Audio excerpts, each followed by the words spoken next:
Եկեք միասին շաուրմա պատրաստենք, անչափ հեշտ եւ շատ համեղ։ Ես սիրում եմ անկեղծ տան պատրաստածը, հատկապես որ ինքս ինձ համար եմ պատրաստում։ Այս դեպքում վերցրել եմ խոզի միս, բայց ցանկացած մսով կարող ենք պատրաստել։ Համում ենք սև ու կարմիր պղպեղով, աղը ըստ ճաշակի։ Մի լավ խառնում ենք, տեղափոխում ենք թավայի մեջ։ Թավայի մեջ այստեղ նաև ավելացնելու ենք 1-2 ճաշի գթալ մածուն։ Եթե ձեռքի տակ չկա մածուն, կարող եք թթվասեր ավելացնել։ Ասեմ, որ նույնն է, շատ փափուկ էֆեկտ է տալիս։ Մի լավ էսպես տապակելուց հետո ջուրը երբ կգոլորշիանա, կարող ենք արդեն մեր շաուրման փաթաթել։ Արդեն այստեղ մեր նախընտրած սոուսն ենք անում, այս դեպքում քամած մածունը սխտորով, աղցանը կաղամբով եւ բանջարեղենը։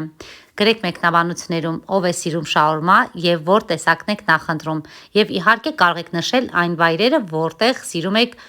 ավելի շատ շաուրմա համտեսել։ Հետաքրքիր է որ տեղը կլինի առաջատարը։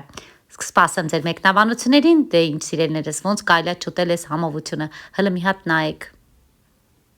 Համամիտ եք։